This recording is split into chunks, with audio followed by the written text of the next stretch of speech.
لا حول ولا قوة إلا بالله العلي العظيم أعوذ بالله من الشيطان اللعين الرجيم بسم الله الرحمن الرحيم الحمد لله رب العالمين الصلاة والسلام على أشرف الأنبياء والمرسلين خاتم النبيين سيدنا ومولانا أبي القاسم محمد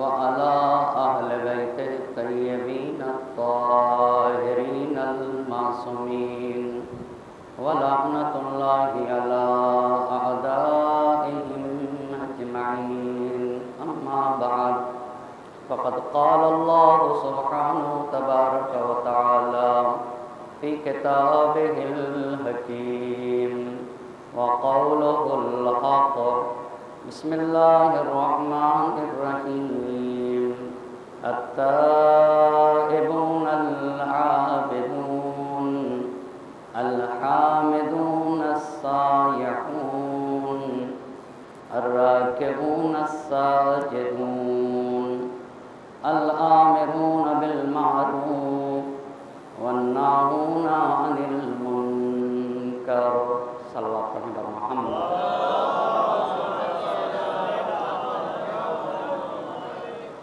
عشر مجالس کی آج 5ویں گفتگو ہے اور عنوان گفتگو ہے کربلا گام بگام. اس عنوان پہ گفتگو کرنے کے لیے قرآن مجید کی جس آیہ مبارکہ کو سرنامہ سخن قرار دیا ہے اس میں اللہ مصلحین کے شرائط کو بیان کر رہا ہے.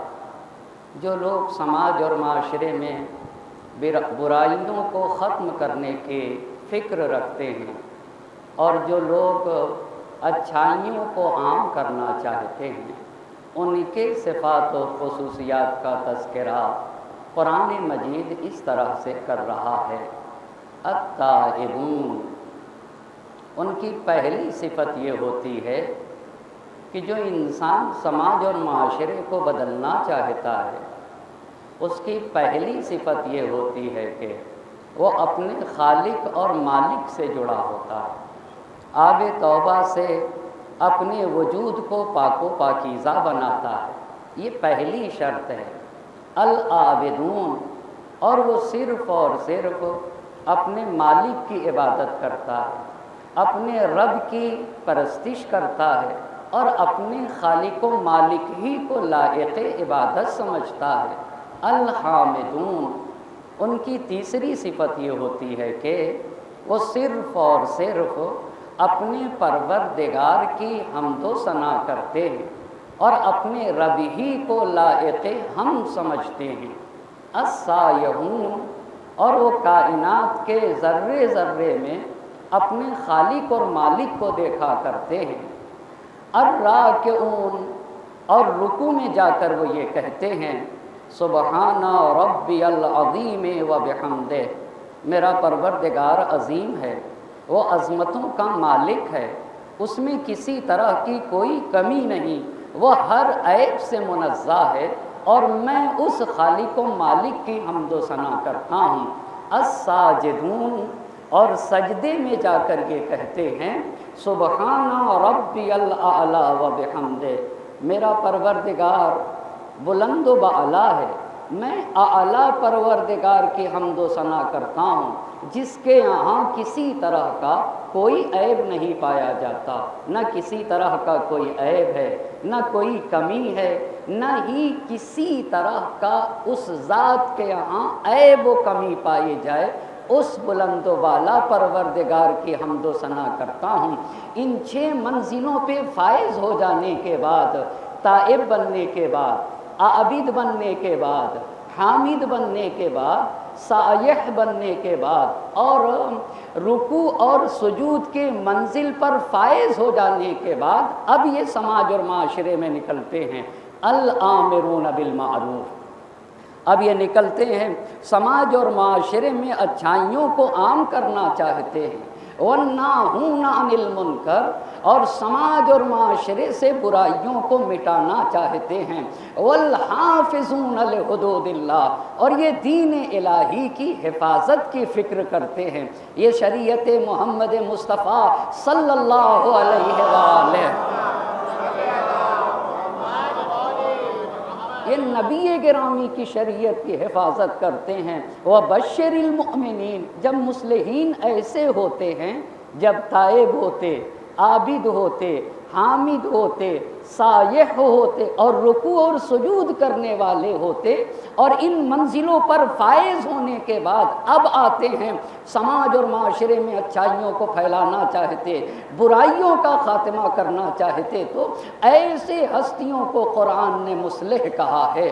اور یہ آیت آئینہ ہے در حقیقت کربلا کے عظیم یادگار انقلاب کے بانی سید الشہداء حضرت ابا عبداللہ اور ان کے با وفا اصحاب کے لیے اس آیے کریمہ کے مصداق عتم اگر کوئی ہے تو وہ سالار شہیدان کربلا سید الشہداء حضرت ابا عبداللہ الحسین علیہ السلام ہیں، اور ان کے با وفا اصحاب ہیں۔ یہ مصلحی نہیں ہیں، یہ مصلح اعظم ہیں۔ یہ سماج اور معاشرے سے، یہ امت سے تاریکیوں کو مٹانے کے لیے آئے تھے۔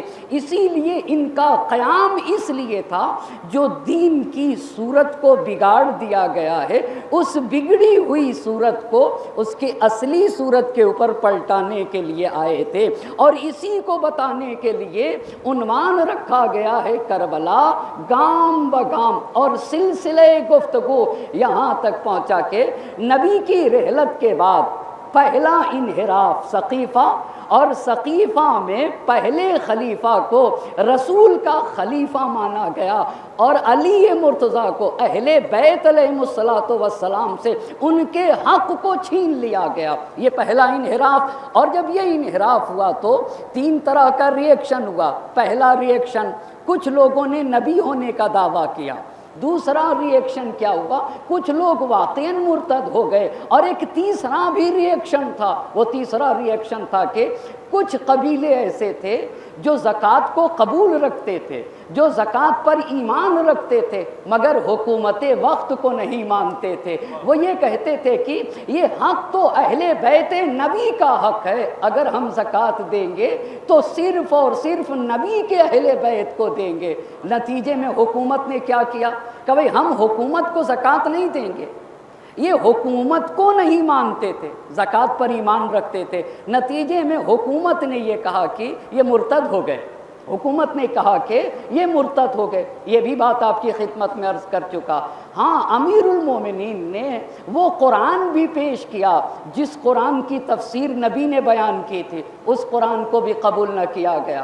امیر المؤمنین نے کہ جتنے بھی طرفدار تھے ان کو توڑنے کی کوشش کی گئی، لہٰذا عباس ابن عبد المطلب کو بھی ہرے بھرے باغ دکھائے گئے کہ علی سے ان کو توڑ دیا جائے۔ اگر عباس علی سے جدا ہو گئے تو علی کا محاذ کمزور پڑ جائے گا، مگر عباس نے بھی دندان شکن جواب انہیں دے دیے۔ اچھا، نبی کے بیٹی حضرت فاطمہ زہرا سلام اللہ علیہا کے گھر پر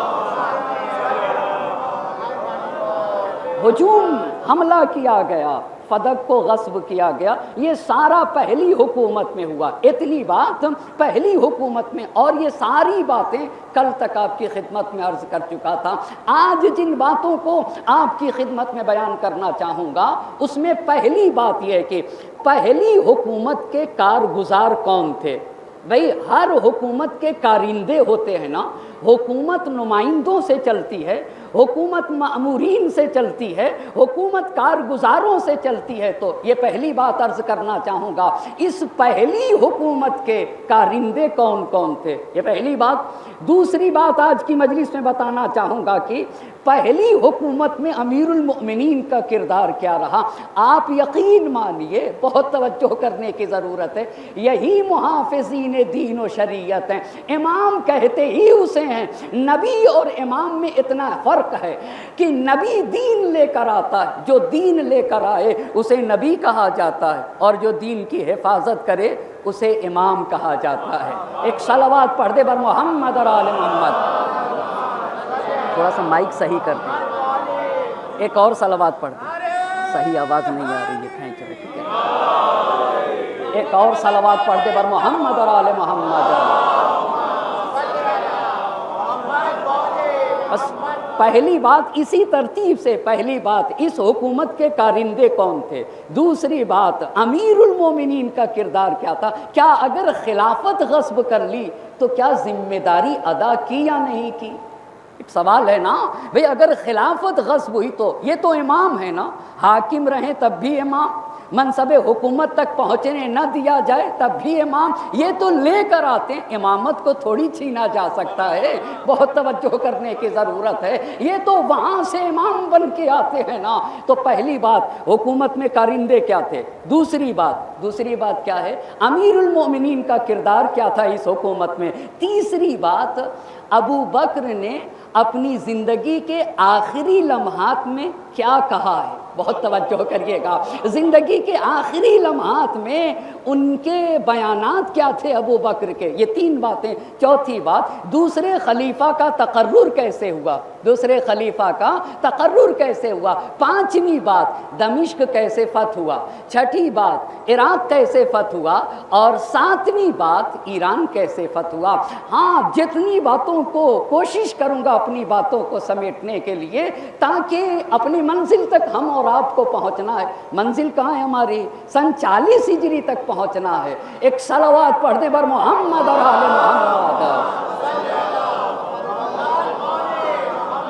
اب آپ توجہ کریے گا، بس پہلی بات اس حکومت کے جو کارندے تھے نا، اس میں سے پہلے نمبر پہ دوسرے خلیفہ تھے، جن کے لیے تاریخ نے یہ لکھا ہے کہ پہلے خلیفہ کی عدم موجودگی میں یہی امام جماعت کے فرائض انجام دیتے تھے۔ یہ پہلی بات، یعنی جب پہلے خلیفہ نہیں ہوتے تھے تو ان کی جگہ پہ نماز کون پڑھاتا تھا؟ دوسرے خلیفہ۔ اچھا، یہ پہلی بات ہو گئی۔ دوسری بات، انہیں ابو بکر نے قاضی بنایا تھا، جج تھے یہ، انہیں ابو بکر نے کیا بنایا تھا؟ قاضی بنایا تھا۔ تیسری بات بہت توجہ کرنے کی ضرورت ہے، سن 11 ہجری میں نبی کی وفات ہے نا، ربیع صفر 28 صفر سن 11 ہجری میں، اسی سال سن 11 ہجری میں پہلے خلیفہ نے دوسرے خلیفہ کو امیر الحاج بنایا۔ کیا بنایا ہے؟ امیر الحاج، یعنی کیا مطلب؟ جتنے حجاج کرام آئیں گے نا، جتنے حاجی آئیں گے، ان سارے حاجیوں کا سرپرست کون ہوگا؟ یہ دوسرے خلیفہ ہوں گے، اسے کہا جائے گا امیر الحاج۔ پس کیا ہوا؟ ان کی عدم موجودگی میں یہ نماز، ان کا عہدہ کیا تھا؟ یہ قاضی تھے۔ یہ کیا تھے؟ یہ قاضی تھے، یہ جج تھے۔ اچھا، تیسری بات، 11 ہجری میں امیر الحاج بنائے گئے، بہت توجہ کرنے کی ضرورت ہے۔ 11 ہجری میں امیر الحاج، اسی لیے ایک بہت بڑے مورخ ہیں، انہوں نے لکھا ہے کہ خلیفہ بن خیاط نے لکھا ہے کہ علی الامر کلہ والقضاء عمر بن الخطاب، ابو بکر کی حکومت میں اصلی کردار جس کا تھا عمر ابن خطاب کا تھا۔ اچھا، یہ سارے امور ان کے اختیار میں ہوتے تھے، یہ جو چاہتے تھے وہ ہوتا تھا، اور یہ منصب قضاوت کے اوپر فائز تھے۔ پس یہ پہلے ہو گئے نا کارندے، کارندوں میں پہلا کون ہوا؟ دوسرے خلیفہ۔ دوسرا انسان جو اس حکومت میں تھا وہ خالد بن ولید ہے۔ خالد بن ولید کون ہے؟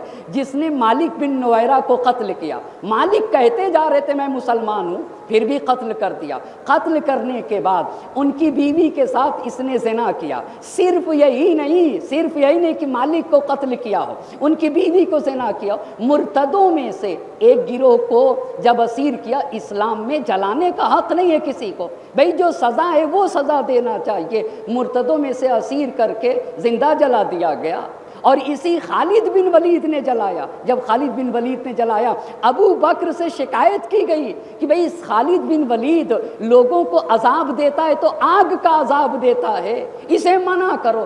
تو پہلے خلیفہ نے کہا کہ وہ خدا کی تلوار ہے۔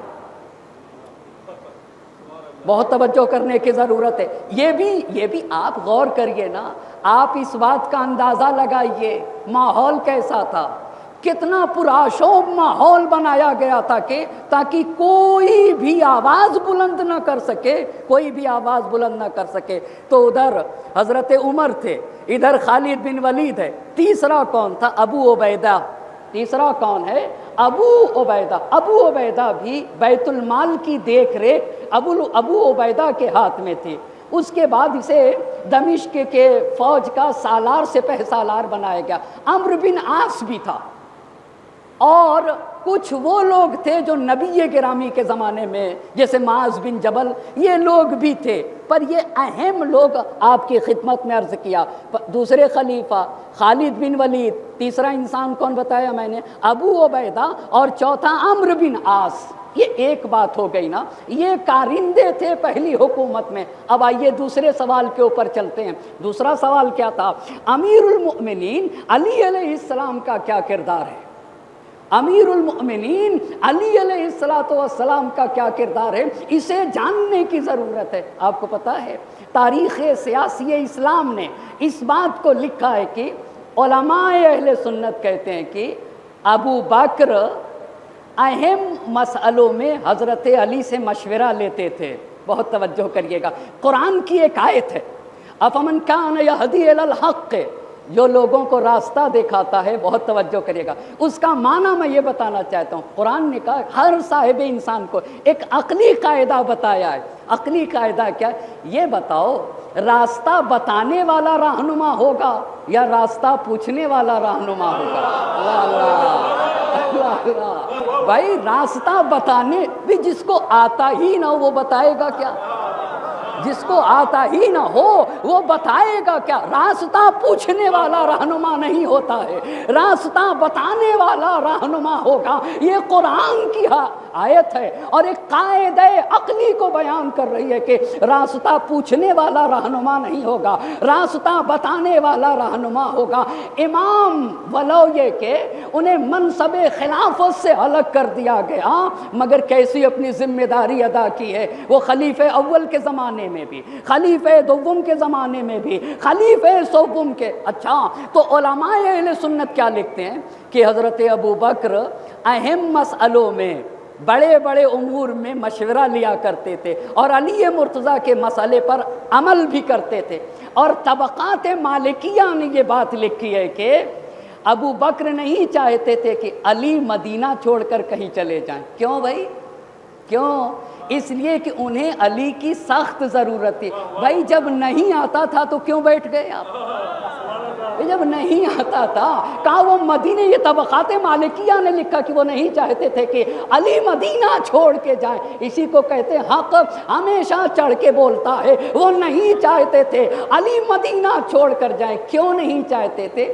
اس لیے کہ کب کون سخت مسئلہ پیش آ جائے اور علی کی ضرورت پڑ جائے، اسی لیے وہ نہیں چاہتے تھے۔ لہذا تاریخ میں پہلے خلیفہ کے زمانے میں ایک یہودی مدینے میں آیا۔ یہودیوں نے پڑھ رکھا تھا توریت میں، اپنی کتابوں میں پڑھ رکھا تھا، رسول کا جو بھی جانشین ہوگا وہ رسول کی امت میں سب سے زیادہ علم رکھنے والا ہوگا۔ اللہ اللہ۔ اور اسی معیار کی بنیاد پہ وہ ہر جو بھی کہتا تھا میں جانشین رسول ہوں نا، اسی معیار کی بنیاد پر اس کا امتحان بھی آ کر لیا کرتے تھے۔ لہذا ایک یہودی مدینۃ الرسول میں آیا، اور مدینۃ الرسول میں آ کے پوچھتا ہے کہ بھائی مجھے خلیفۃ الرسول کی تلاش ہے۔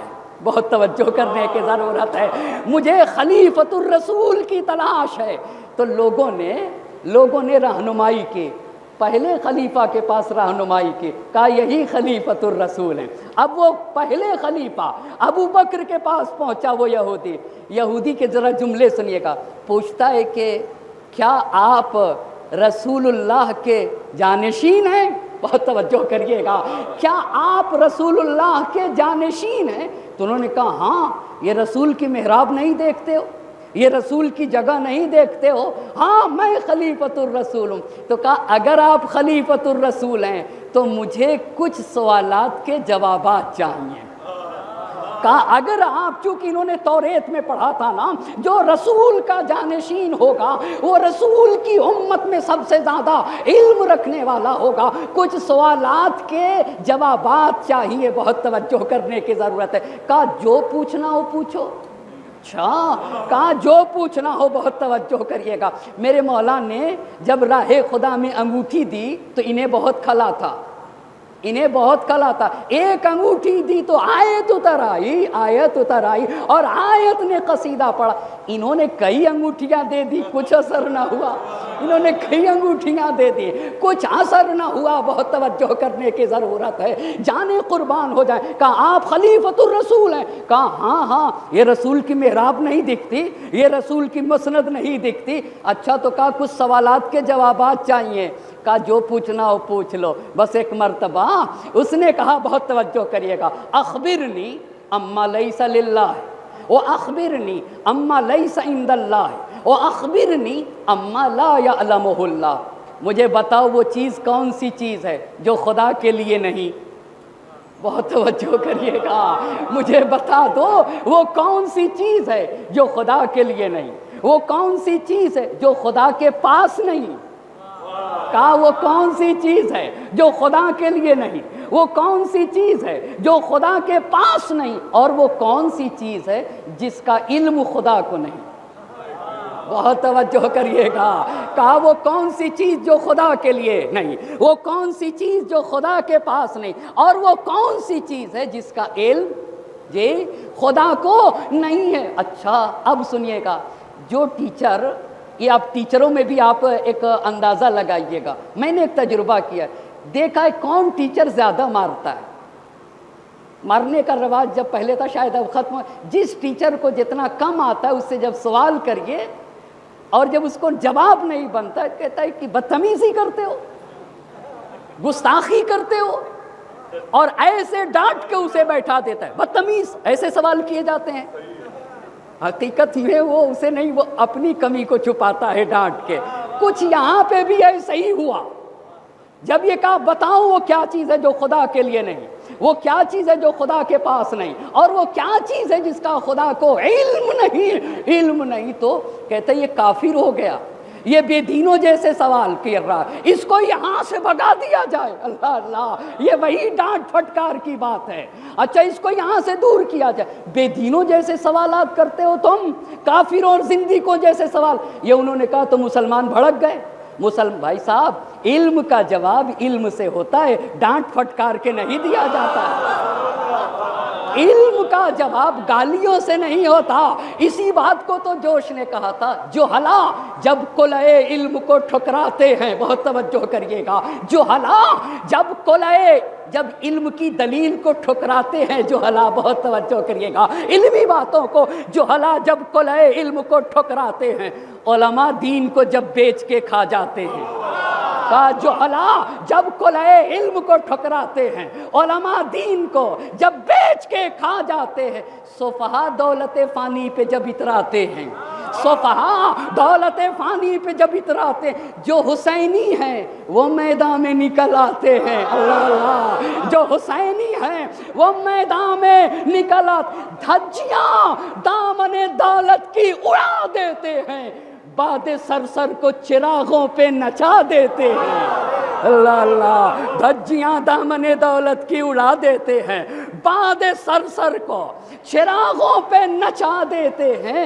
کہا بے دینوں والے سوال کرتے ہو، زندگیوں والے سوالات کرتے ہو، اس کو باہر نکالا جائے۔ اچھا، یہ سن کے مسلمانوں کی جرت بڑھ گئی، کیسے قتل کر دو۔ بہت توجہ کریے گا، جہل قتل کرتا ہے، علم حیات بانٹتا ہے۔ توجہ کریے گا، جہل قتل کرتا ہے، علم حیات بانٹتا ہے۔ بہت توجہ کرے گا میرا مجمع۔ اب مسلمان ٹوٹ پڑے اس پہ، یہ زندیقوں والے سوالات کرتا ہے، یہ ملحدوں والے سوالات کرتا ہے، یہ کافروں والے سوالات کرتا ہے۔ ایک مرتبہ ابن عباس اٹھے۔ ابن عباس کون ہے؟ ابن عباس کون ہے آپ ذرا بتائیے نا۔ ابن عباس کون ہے؟ علی مرتضیٰ کے چچا زاد بھائی کو ابن عباس کہا جاتا ہے۔ عباس رسول خدا کے بھی چچا ہیں اور عباس علی مرتضیٰ کے بھی چچا ہیں نا۔ ابن عباس امام علی اور رسول خدا کے چچا زاد بھائی کو کہا جاتا ہے۔ ابن عباس اٹھے اور آنے کے بعد وہیں کے اوپر موجود تھے۔ آنے کے بعد ابو بکر کو خطاب کر کے کہتے ہیں کہ تم نے اس کے ساتھ انصاف نہیں کیا۔ دیکھ رہے ہیں نا، جب عالم ہوتا ہے، حبر الامہ کہا جاتا ہے ابن عباس کو۔ انہی کو بسم اللہ کی تفسیر پڑھا رہے تھے امام علی، رات گزر گئی بسم اللہ کی تفسیر ختم نہ ہوئی، اسے ابن عباس کہا جاتا ہے۔ اے ابو بکر، تم نے انصاف نہیں کیا، سوال کیا تو تم اس کا گلا کاٹ دو گے؟ بہت توجہ کریے گا۔ تو پہلے خلیفہ ابن عباس سے کہتے ہیں کہ تم نے سنا نہیں یہ کیسے سوالات کر رہا ہے؟ تو ابن عباس نے کہا کہ اگر جواب آتا تھا تو جواب دے دیتے۔ بہت توجہ کریے گا، اللہ اللہ بھئی، اگر جواب آتا تھا جواب دے دیتے نا۔ اب یہ بتائیے، پوچھنے والا رہنما بنے گا یا جواب دینے والا رہنما بنے گا؟ کہ جواب آتا تو جواب دے دیتے، اور جب جواب نہیں آ رہا ہے تو اسے چھوڑ دو، جہاں دل چاہے چلا جائے۔ بہت غور کریے گا، اما کیا شان سے بولا ہے ابن عباس نے، کتنے بہترین طریقے سے۔ جواب آتا ہے تو جواب دو، اور اگر جواب نہیں آتا ہے تو کیا کرو؟ چھوڑ دو، جہاں دل چاہے چلا جائے۔ ابن عباس نے بیچ میں پڑھ کے اس کی قتل کے راہ میں رکاوٹیں ایجاد کر کے اس کو وہاں سے باہر نکالا۔ اب جب وہ یہودی، اس کو جانتے کس نے لکھا ہے؟ اسے احقاق الحق نے، شہید سالس شوستری رحمت اللہ علیہ کی ایک کتاب ہے احقاق الحق۔ احقاق الحق نے در بحر المناقب سے، در بحر المناقب نے انس ابن مالک سے روایت ہے، یہ رسول خدا کے جو خادم تھے، انس ابن مالک سے یہ روایت ہے اس پوری داستان کو۔ اچھا، اب جب یہودی وہاں سے نکلا تو سرگوشی کر رہا تھا، اپنے آپ سے کہہ رہا تھا، بہت جملے کی قدردانی کرے، خدا لعنت کرے ان لوگوں پر۔ اس پہ توجہ کرے گا میرا مجمع، خدا لعنت کرے ان لوگوں پر جو ایسی جگہ بیٹھ گئے جو ان کی نہیں تھی۔ اللہ اللہ اللہ اللہ اللہ، خدا لعنت کرے ایسے لوگوں پر جو ایسی جگہ بیٹھ گئے جو ان کی نہیں تھی۔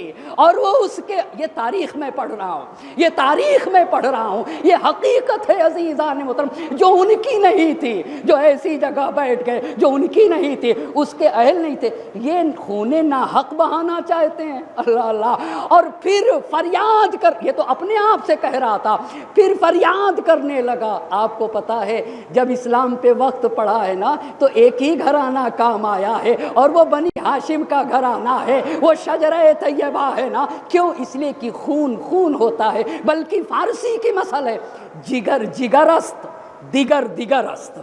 اللہ اللہ، اپنا اپنا ہوتا ہے، پرایا پرایا ہوتا ہے۔ ایک صلوات پڑھیں بر محمد اور آل محمد۔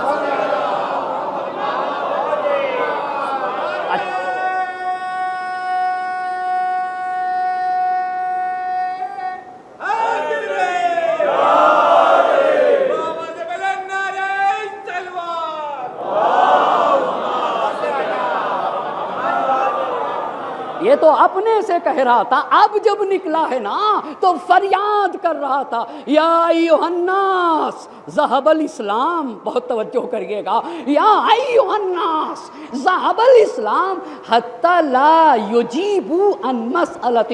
اے لوگو، اسلام تباہ و برباد ہو گیا، اسلام کا خاتمہ ہو گیا، اس لیے کہ اس میں یہ صورتحال آ گئی کہ ایسا انسان اپنے کو خلیفہ کہہ رہا ہے جسے ایک بات کا جواب بھی نہیں آتا۔ اللہ اللہ، کہا کہ ایسے لوگ خلیفہ بن گئے جسے ایک مسئلے کا جواب بھی نہیں آتا۔ وہ ایک مرتبہ دوبارہ کہا، این رسول اللہ، این خلیفۃ رسول اللہ، کہاں ہیں اللہ کے رسول اور کہاں ہیں ان کے برحق جانشین؟ اللہ اللہ اللہ اللہ، توجہ کرنے کی ضرورت ہے، کہاں ہے رسول اللہ اور کہاں ہیں ان کے برحق جانشین؟ اب ابن عباس نے کیا دیکھا کہ اب من سے اسلام کی بے حرمتی نہ سہی گئی۔ ابن عباس آگے بڑھے، آگے بڑھنے کے بعد کہتے ہیں کہ کیا کہتے ہو اور کیا چاہتے ہو علم نبوت کے مرکز کو علی ابن ابی طالب کہا جاتا ہے۔ اللہ اللہ، اما جس نے نبی کا پورا علم لیا، بلکہ میرے مولا نے کہا نبی نے مجھے علم کے 1000 باب سکھائے اور میں نے ہر باب سے 1000 باب کھولے ہیں۔ اللہ اللہ، ہر باب سے 1000 باب کھولے ہیں، 1000 باب سکھایا، ہر باب سے 1000 باب کھولے۔ کہا مجھے بتائے اللہ کا رسول کہاں اور ان کے برحق جانشین کہاں۔ ابن عباس نے آ کر کہا کہ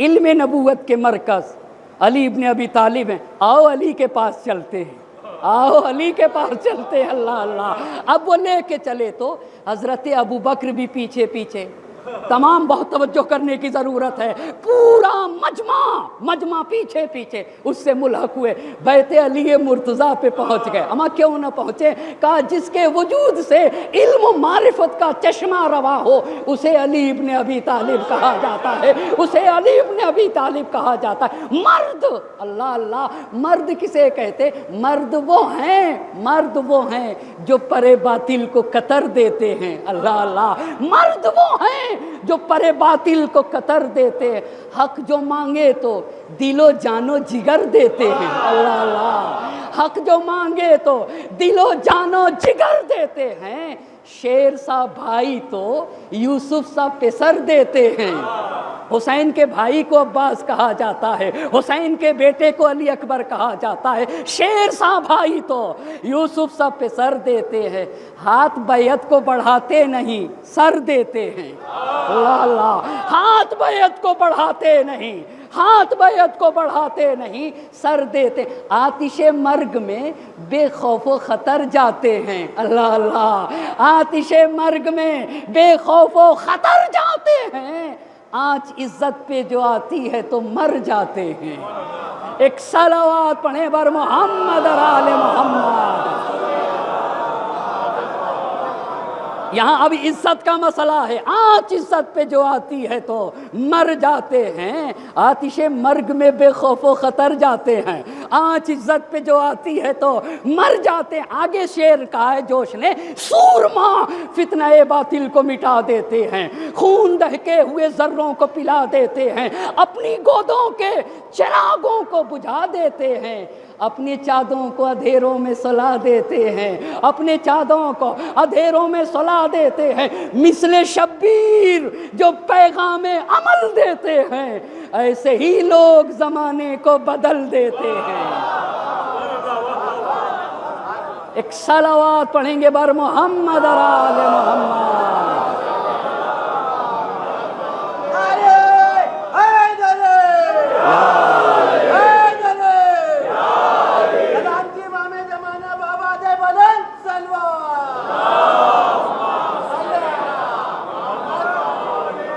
مثل شبیر،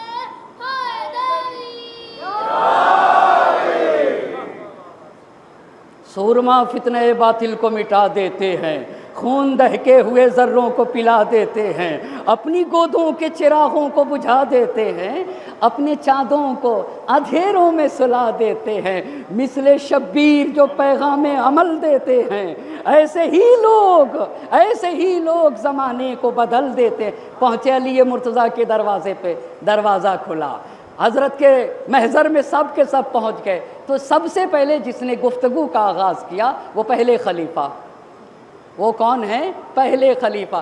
امام سے کہا اے ابو الحسن، یہ کافروں جیسے سوالات کر رہا ہے، بہت توجہ کریے گا، آپ ذرا میرے امام کی نظر کو تو دیکھیں، یہ کافروں اور زندیقوں جیسے۔ تو اب امام نے خود اس سے پوچھا تمہارا کیا کہنا ہے؟ آپ نے دیکھا نا، اللہ اللہ، اسے کہتے ہیں امام، اسے کہتے ہیں الہی رہنما، وہ ایک طرف کی نہیں سنتا ہے، وہ دونوں طرف کی سنا کرتا ہے نا۔ اللہ اللہ، کہا تم کیا کہتے ہو؟ اب سنیے گا، تو یہودی بولا یہ بتائیے اگر آپ سے میں پوچھوں تو آپ بھی وہی برتاؤ کریں گے جو ان لوگوں نے کیا ہے؟ اللہ اللہ، کیا آپ بھی وہی برتاؤ کریں گے جو ان لوگوں نے کیا کیا ہے؟ امام نے پوچھا ان لوگوں نے کیا کیا ہے؟ بہت توجہ کریے گا، یہ بتاؤ ان لوگوں نے کیا کیا؟ کہا آقا میں نے سوال کیا، یہ لوگ کہہ رہے اس کو قتل کر ڈالو۔ میں نے سوال کیا، یہ لوگ کہہ رہے مار ڈالو۔ کہا ایسا ہے کہ اس سب باتوں کو چھوڑو، اپنے سوال کرو، باتوں کو چھوڑو، اپنے سوالات بتاؤ۔ کہا ایسے نہیں بتاؤں گا، میں تو یا رسول اللہ آئے تو سوال کروں گا، یا ان کا برحق وصی آئے۔ اللہ اللہ اللہ اللہ، کہا اب یہ غلطی نہ کروں گا، یا رسول اللہ سے۔ اللہ اللہ، اس کا مطلب ہے نا جہالت کا خاتمہ الہی رہنما کیا کرتے ہیں نا، امت کے درد کی جو دوا ہے نا وہ صرف اور صرف الہی رہنما ہوا کرتے ہیں۔ کہا یا تو رسول اللہ سے پوچھوں گا یا ان کے برحق جانشین سے۔ تو امام نے کہا پوچھو۔ آپ دیکھیں یہ بھی منطق ہے، یہ نہیں کہا میں ہوں، یہ نہیں کہا، یہ ضرورت نہیں تھی، یہ ضرورت نہیں تھی، اس لیے کہ یہ اتنا ہی بولتے ہیں جتنی ضرورت ہوا کرتی ہے۔ ایک صلوات پڑھیں گے بر محمد اور آل محمد۔ کہا پوچھو۔ اب جب پوچھنے لگا تو کہا ایک شرط پہ جواب دوں گا، ایک شرط پہ جواب دوں گا۔ اس نے کہا ایک شرط پہ پوچھوں گا۔ امام نے کیا کہا؟ ایک شرط پہ۔ آپ کو پتا ہے ایک ہے کفر، ایک ہے کافر، ایک ہے نفاق، ایک ہے منافق، ایک ہے الحاد اور ایک ہے ملحد۔ اگر کوئی عقیدہ کفر اختیار کرے تو کافر ہوتا ہے، کافر انسان ہوتا ہے، کفر عقیدہ ہے۔ منافق انسان ہوتا ہے، نفاق وہ شے ہے جو دل میں پائی جاتی ہے۔ الحاد کفر کو کہتے ہیں، اور جو اسے اختیار کرے اسے ملحد کہا جاتا ہے۔ یہ بتائیے تلوار سے کفر مرتا ہے یا کافر؟ آپ بتائیے نا، تلوار سے کفر مرتا ہے یا کافر؟ تلوار سے کافر مرتا ہے، تلوار سے منافق مرتا ہے، تلوار سے ملحد مرتا ہے، مگر کردار سے کفر کا خاتمہ ہوتا ہے۔ اللہ اللہ، ہاں تلوار سے کافر کا خاتمہ ہوتا ہے مگر کردار سے کفر کا خاتمہ ہوا کرتا ہے۔ کہا ایک شرط پہ جواب دوں گا۔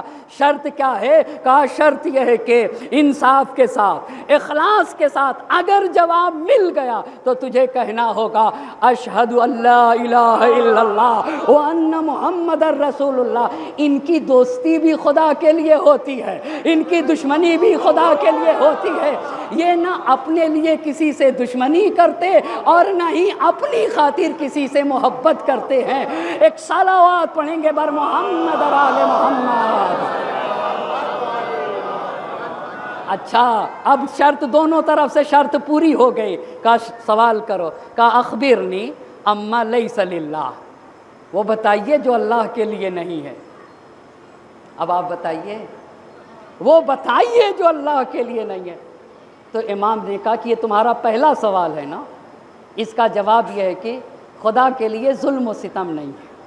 اللہ اللہ، کہا خدا کے لیے ظلم و ستم، اللہ ذرہ برابر بھی ظلم نہیں کرتا، خدا کے لیے ظلم و ستم نہیں۔ کہا میرے مولا آپ نے بالکل صحیح فرمایا۔ کہا میرے مولا یہی الفاظ ہیں آپ نے۔ اچھا دوسرا سوال کرو، اخبرنی اما لیس عند اللہ، وہ کیا چیز ہے جو خدا کے پاس نہیں؟ کہا بیوی نہیں ہے، بچے نہیں ہیں خدا کے پاس، اور خدا کا کوئی شریک نہیں ہے۔ اللہ بھئی، کہا نہ بیوی ہے خدا کے پاس، نہیں خدا کے پاس اولاد ہے، اور نہیں خدا کے پاس کوئی شریک ہے۔ اچھا کہا میرے آقا اور میرے مولا بالکل آپ نے صحیح فرمایا۔ اب تیسرا مسئلہ، اخبرنی اما لا یعلمہ اللہ، وہ چیز بتائیے جس کو خدا کا علم نہیں۔ ایک صلوات پڑھیں بر محمد اور آل محمد۔ ایک اور مل جل کر بر عظمت محمد اور آل محمد صلوات۔ اب اس جواب کو بتانے کے لیے علم کسے کہتے ہیں، علم کسے کہتے ہیں؟ مثال کے طور پہ یہ رومال ہے نا، یہ رومال ہے، آپ نے اسے دیکھا اور میں نے اسے ہٹا لیا، اس کی تصویر آپ کے ذہن میں آئی یا نہیں آئی؟ آئی یا نہیں آئی؟ آ گئی نا۔ کسی چیز کی اگر تصویر ذہن میں آ جائے اس کو علم کہتے ہیں۔ وہ جو تصویر ذہن میں بنی ہے اس صورت ذہنی کو علم کہا جاتا ہے۔ اس کا مطلب یہ ہوا کہ جس چیز کا علم حاصل کرنا ہے پہلے وہ چیز ہو پھر علم آتا ہے۔ ذرا سا غور سے سوچئے گا نا بھائی، یہ بتائیے اگر یہ رومال نہ ہو تو اس کا علم ہو جائے گا؟ کیسے ہوگا؟ اس کا مطلب یہ کہ علم ہونے کے لیے پہلے اس شے کا ہونا ضروری ہے نا؟ اور جو چیز نہیں ہے اس کا علم بھی نہیں ہوگا۔ جب ہے ہی نہیں تو علم کس چیز کا ہوگا؟ علم آ کے کسی چیز سے لگتا ہے۔ میں نے اسے دیکھا اور فوراً اس کی تصویر میرے ذہن میں چھپ گئی۔ وہ جو ایک شے کی جو تصویر چھپتی ہے نا، اسی صورت ذہنی کو علم کہا جاتا ہے۔ بس علم کے لیے ایک شے کا ہونا ضروری ہے۔ اتنی بات آپ کو سمجھ میں آ گئی نا؟ اگر ہے تو علم ہوگا، نہیں ہے تو پھر کہاں سے ہوگا؟ پوچھا اس نے کیا وہ کیا چیز ہے جس کا علم نہیں؟ یہ بتائیے بیوی نہیں ہے تو بیوی کا علم ہوگا خدا کو؟ بھئی علم ہونے کے لیے پہلے ہونا چاہیے نا۔ علم ہونے کے لیے پہلے اولاد ہوگی تب تو علم ہوگا، بیوی ہوگی تب تو علم ہوگا، شریک ہوگا تب تو علم ہوگا۔ اس لیے کہ علم کے لیے پہلے ہونا شرط ہے۔ جو چیزیں نہیں ہیں اس کا علم بھی نہیں ہوگا۔ بس جیسے ہی پوچھا کیا چیز ہے جس کا خدا کو علم نہیں، کہا بیوی کا علم نہیں، بچے کا علم نہیں، شریک کا علم نہیں۔ کیوں آقا؟ اس لیے کہ علم کے لیے شرط ہے کہ پہلے ہو پھر اس کا علم ہوتا ہے۔ ایک صلوات پڑھ دے بر محمد اور آل محمد۔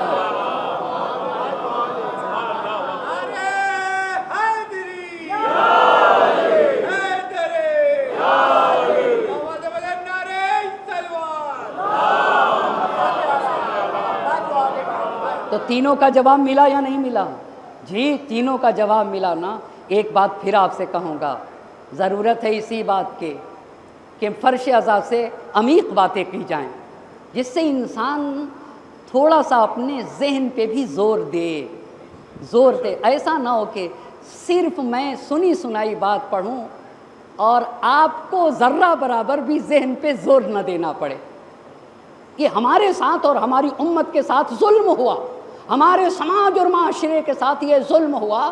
جہاں سے ظلمتوں سے نکالنے کی بات ہے، جہاں سے تاریکیوں سے نکالنے کی بات ہے نا، جہاں عمیق باتیں اور گہری باتیں کرنے کی جگہ ہے، وہ یہی فرش ازا ہے۔ اما اگر ہم یہاں نہ کریں گے، یہ وہ یونیورسٹی ہے، اسے تو محسن الامین نے سرزمین لبنان سے کہا ہے کہ دنیا میں کوئی درسگاہ ایسی نہ ملے گی جہاں ایک وقت میں ہر طبقے کے لوگ رہتے ہوں، چھوٹا بھی ہے، نوجوان بھی ہے، جوان بھی ہے، ادھیڑ بھی ہے اور بوڑھا بھی ہے۔ اچھا کوئی کلاس ایسا ہے؟ کوئی کلاس آپ بتائیے ایسا ہے جہاں ہر طبقے کے لوگ ہوں اور اس میں ہسٹری بھی پڑھائی جائے، اس میں علم کلام بھی سکھایا جائے، اس میں تفسیر بھی سکھائی جائے اور اس میں تہذیب نفس کا بھی درس دیا جائے؟ یہ صرف بارگاہ سید الشہداء ہے، یہ صرف اور صرف عزاداری سید الشہداء ہے جہاں ایک وقت میں ہر طبقے کے لوگ ہوتے ہیں۔ اخلاق بھی سکھایا جاتا ہے، ہسٹری کا بھی درس دیا جاتا ہے، علم کلام بھی سکھایا جاتا ہے اور عزت نفس کا بھی درس دیا جاتا ہے، اخلاق کا بھی درس دیا جاتا ہے۔ لہذا ضرورت ہے اس بات کی ضرورت ہے۔ میں بہت سوچتا ہوں کہ اگر ہم نے اپنی آج مجھے کا طالب علم نے اپنی ذمہ داری ادا نہ کی تو آج کے زمانے میں لوگوں کے پاس اتنا ٹائم نہیں ہے کہ وہ 1 گھنٹہ نکال کے مطالعہ کر سکیں۔ لوگوں کے پاس ٹائم نہیں ہے۔ آپ یہ بتائیے، لوگ صبح سے شام تک وقت نکالتے ہیں عزائے سید الشہداء کے لیے، فرش ازا کے اوپر جاتے ہیں، اور مجھ مولوی کو اللہ نے یہ وقت دیا بغیر تیاری کیے ہوئے ممبر پہ آ جاؤں، اور پھر ایک بات ادھر کی سوچ لیا، ایک ادھر سے سوچ لیا، ایک فیس بک سے لے لیا، ایک واٹس ایپ سے لے لیا، اور اپنے ذہن میں پکا کے آ کے 1 گھنٹے تک امت کا وقت لیتا رہا۔ آج کے زمانے میں اس پہ سوچنے کی ضرورت ہے۔ اگر میں نے اپنی ذمہ داری کو پورا نہ کیا تو اپنی قوم کے جوانوں کو، ہماری قوم کے نوجوان کیسے اسلام کی حقیقی تاریخ سے آگاہ ہوں گے، کس طریقے سے حقیقی اسلام سے آگاہ ہوں گے، لہٰذا اس کی ضرورت ہے۔ اچھا تو تینوں جواب دیا یا نہیں دیا؟ امیر البیان نے خوب اچھی طرح سے جواب دیا۔ تو پھر اس نے کہا کہ بالکل سچ فرمایا، اے میرے مولا اپنا ہاتھ تو بڑھائیے، اللہ اللہ اپنا ہاتھ تو بڑھائیے۔ اب جب ہاتھ بڑھانے کی بات کہی تو کہا میں گواہی دیتا ہوں کہ وحدہ لا شریک خدا ہے، وہ یکتا و یگانہ ہے، اس کا کوئی شریک نہیں، اور محمد مصطفیٰ ہی اس کے بندے اور رسول ہے۔ اور آپ اللہ کے رسول کے حقیقی، وہیں وہ بھی بیٹھے تھے، توجہ کریے گا، ایک صلوات پڑھے بر محمد اور آل محمد۔ ایسے حق بولتا ہے، ایسے حق بولتا، اما کسی کا حق غصب کر کے چھپ نہیں سکتا ہے، یہ چھپ نہیں سکتا ہے، لاکھ چھپاتے رہو کبھی بھی نہ چھپے گا، یہ کبھی بھی چھپنے والا نہیں ہے۔ کہا آپ ہی ہیں، اور وہیں وہ بیٹھے تھے، کہا آپ ہی ہیں، اللہ اللہ کیا پیاری بات جوش نے کہی ہے، جب تک اس خاک پہ باقی ہے وجود اشرار، اما جب تک زمین پہ شریر لوگ رہیں گے، یہ جوش نے کہا ہے، جب تک زمین پہ شریر لوگ رہیں گے کربلا اپنے ہاتھ میں تلوار لیے رہے گی۔ کہا جب تک اس خاک پہ باقی ہے وجود اشرار، دوش انسان پہ ہے جب تک حشم تخت کا بار، جب تک اقدار سے اغراض ہیں گر میں پیکار۔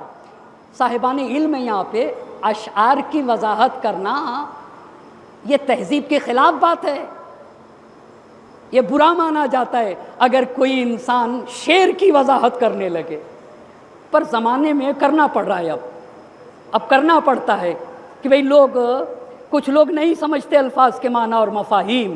یہ تو عزائے سید الشہداء ہے جس نے اردو کو زندگی بخشی ہوئی ہے، اور دنیا بھر میں اس اردو زبان کو جس نے حیات عطا کی ہے وہ مرثیاں ہیں، وہ اشعار ہیں، وہ یہ عزاداری سید الشہداء ہے، اس لیے کہ اردو زبان میں عزاداری کا جو مقام ہے نا کوئی زبان نہ لے سکی، کوئی بھی زبان نہ لے سکی۔ تو جوش نے کہا جب تک اس خاک پہ باقی ہے وجود اشرار، دوش انسان پہ ہے جب تک حشم تخت کا بار، جب تک اقدار سے اغراض ہیں گر میں پیکار، کربلا ہاتھ سے پھینکے گی نہ ہرگز تلوار۔ کوئی یہ نہ سمجھے گا کربلا 1 سال کی ہے، کربلا 2 سال کی ہے، کربلا 1 صدی کی ہے، کربلا 2 صدی کی ہے، اللہ اللہ جب تک اس خاک پہ باقی ہے وجود اشرار، دوش انسان پہ ہے جب تک حشم تخت کا بار، جب تک اقدار سے اغراض ہیں گر میں پیکار، کربلا ہاتھ سے پھینکے گی نہ ہرگز تلوار۔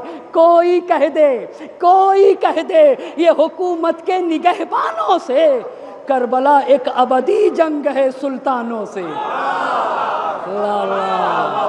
کربلا ایک ابدی جنگ ہے سلطانوں سے۔ ایک صلوات پڑھے بر محمد اور آل محمد۔ اچھا ایک اور صلوات پڑھ دے بر عظمت محمد اور آل محمد۔ کربلا ایک ابدی جنگ ہے سلطانوں سے، کوئی کہہ دے یہ حکومت کے نگہبانوں سے، کربلا کا آپ ہی رسول اللہ کے جانشین برحق ہیں۔ اچھا مجمع پورا آیا تھا، اس مجمع میں کچھ لوگ رو رہے تھے، کچھ ہنس رہے تھے، اب مجمع فریاد کرنے لگا۔ اب جب اما یہ اعتراض کرتے ہیں کہ ہم ناد علی پڑھتے، ناد علی مظہر العجائب، ہم یا علی کہتے، خدا کی قسم روایت نے لکھا ابو بکر نے بھی یا علی کہا ہے۔ بہت توجہ کریے گا، بہت توجہ کر، کیسے یا علی کہا؟ ناد علی پڑھا یہاں کے اوپر، اے ابو الحسن اے گرفتاریوں کو برطرف کرنے والے، اللہ اللہ اسی کو تو ناد علی کہا جاتا ہے، اے گرفتاریوں کے برطرف کرنے والے، اے مشکل گروہوں کو کھولنے والے، اللہ اللہ مشکل گروہوں کو۔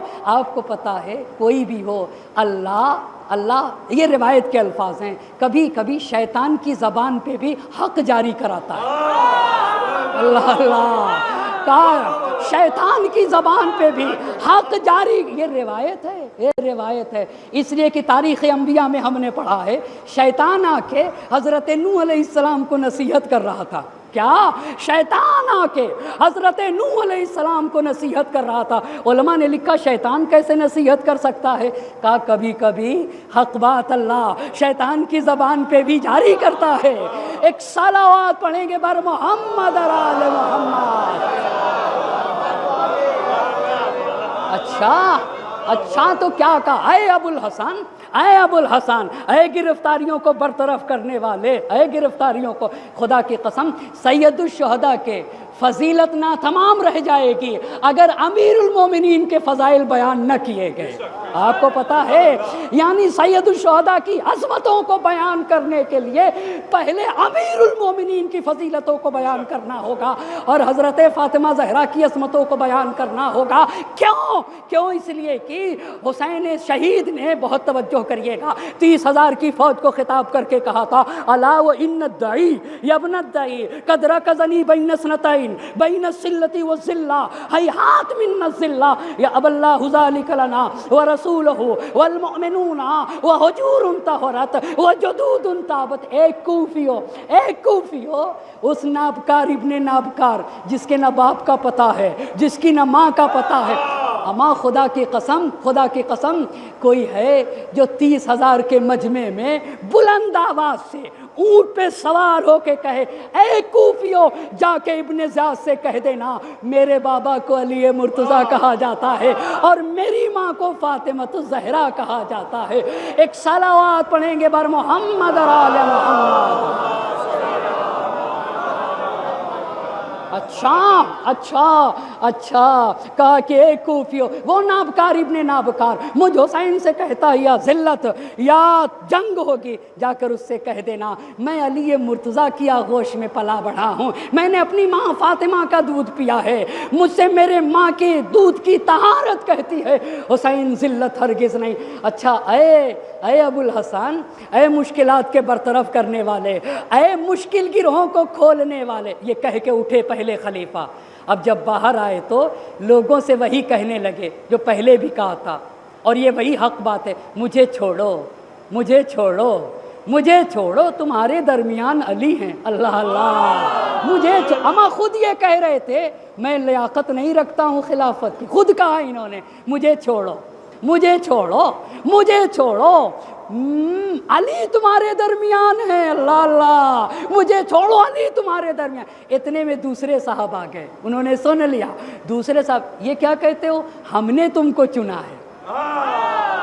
ان سے امیر المومنین نے کہا تھا یہ جتنی تگ و دو کر رہے ہیں نا، یہ ابو بکر کی حکومت کو اس لیے مضبوط کر رہا ہے تاکہ اس کی کوشش کو ابو بکر ان کے سپرد کر دیں. یہ امیر المومنین نے نہج البلاغہ میں کہا تم ان کی فکر نہیں کر رہے ہو، تم حقیقت میں اپنی فکر کر رہے ہو. جب یہ آئے انہوں نے یہ کہا کہ مجھے چھوڑو علی تمہارے درمیان ہے. تو یہ فوراً آ گئے، کہا کیا باتیں کرتے ہو؟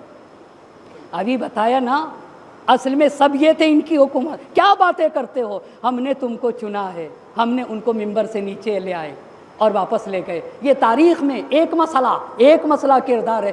امیر المومنین آپ نے کیوں جا کے جواب دیا؟ کہا بات ان کی نہیں تھی، بات دین کی تھی. بات ان کی نہیں تھی، بات مذہب کی تھی. بات ان کی نہیں تھی، بات شریعت کی تھی. ہم آئے ہی ہیں دین کو بچانے کے لیے. اگر حاکم بنے تب بھی بچائیں گے، خلافت چھین لی گئی تب بھی بچائیں گے. ایک صلوات پڑھ دے بر محمد اور آل محمد. اب اس کو زیادہ آگے نہ بڑھاؤں گا. ایک عالم یہودی آ کر پوچھتا ہے کہ آپ، دوسری روایت، ایک عالم یہودی آ کر پوچھتا ہے کیا آپ رسول اللہ کے جانشین ہیں؟ ہاں میں جانشین ہوں. کہا پھر آپ سے سوال ہوں گے. کہا سوال کریے، بہت توجہ کرے گا. کہا بس ایک سوال کا آپ جواب دے دیجئے، ایک سوال کا جواب. کہا سوال کیا ہے؟ کہا یہ بتائیے خدا کہاں ہے، زمین پر ہے یا آسمان پر؟ بہت توجہ کریے گا. قرآن کی ایک آیت ہے کہ خدا جو ہے نا ان اللہ استویٰ علی العرش، خدا عرش پر ہے. تو یہ سمجھے کہ کوئی تخت ہے. بہت توجہ کریے گا. یہ برادران اہل سنت یہ سمجھے کہ عرش کوئی تخت ہے اور اس کے اوپر کرسی رکھی ہوئی ہے اور اس کرسی پر خدا بیٹھا ہوا ہے. ان اللہ اما جو قرآن کی تفسیر نہ بیان کر سکے وہ دین کا خلیفہ ہوگا؟ بہت غور کرنے کی ضرورت ہے. اما جو قرآن نہ بتا سکے, جو قرآن کی آیت کی تفسیر نہ کر سکے, کہا یہ بتائیے خدا کہاں ہے, آسمان پر ہے یا زمین پر؟ تو جانتے انہوں نے کیا کہا؟ انہوں نے کہا آسمان پر ہے اور عرش پر ہے. کیا کہا؟ آسمان پر ہے.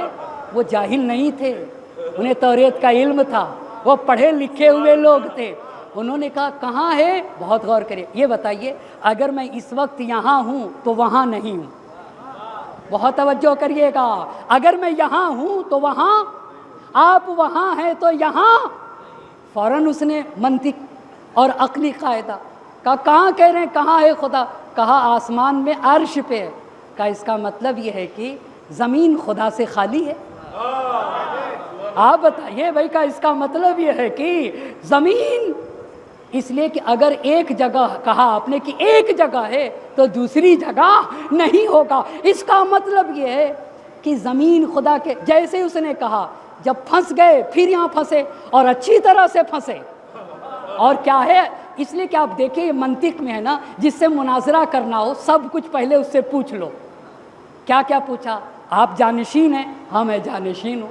اور جانشین کی یہ صفت ہوتی ہے کہ امت میں سب سے زیادہ وہ علم رکھتا ہے. اس کا مطلب ہے آپ کو امت میں سب سے زیادہ علم ہے. ہاں سب کچھ ہے. کہا خدا کہاں ہے؟ کہا آسمان پہ عرش پہ. کہا اس کا مطلب زمین خدا کے وجود سے خالی.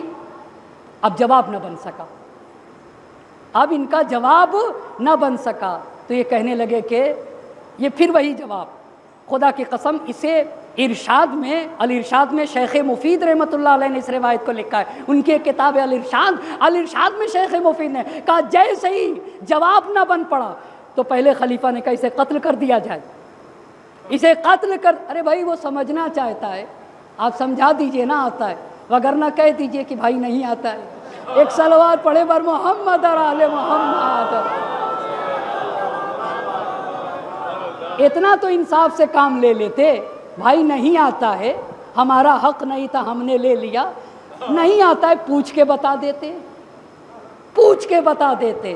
کا قتل کر ڈالو. اتنے میں اب یا اتفاق کہیے یا قدرت کا انتظام کہیے, دو میں سے ایک ہوگا. یا اتفاق کہیے یا قدرت کا اہتمام کہیے. امیر المومنین سامنے آ گئے, آ کر کہتے ہیں جو تم نے پوچھا اسے بھی میں جانتا ہوں, جو تمہیں جواب ملا اسے بھی جانتا ہوں. اللہ اللہ, ہمیں وہاں موجود نہیں تھے, اسی کو تو علم غیب کہا جاتا ہے. کہا جو تم نے سوال کیا اسے بھی جانتا ہوں, اور جو اس نے جواب دیا اسے بھی جانتا ہوں.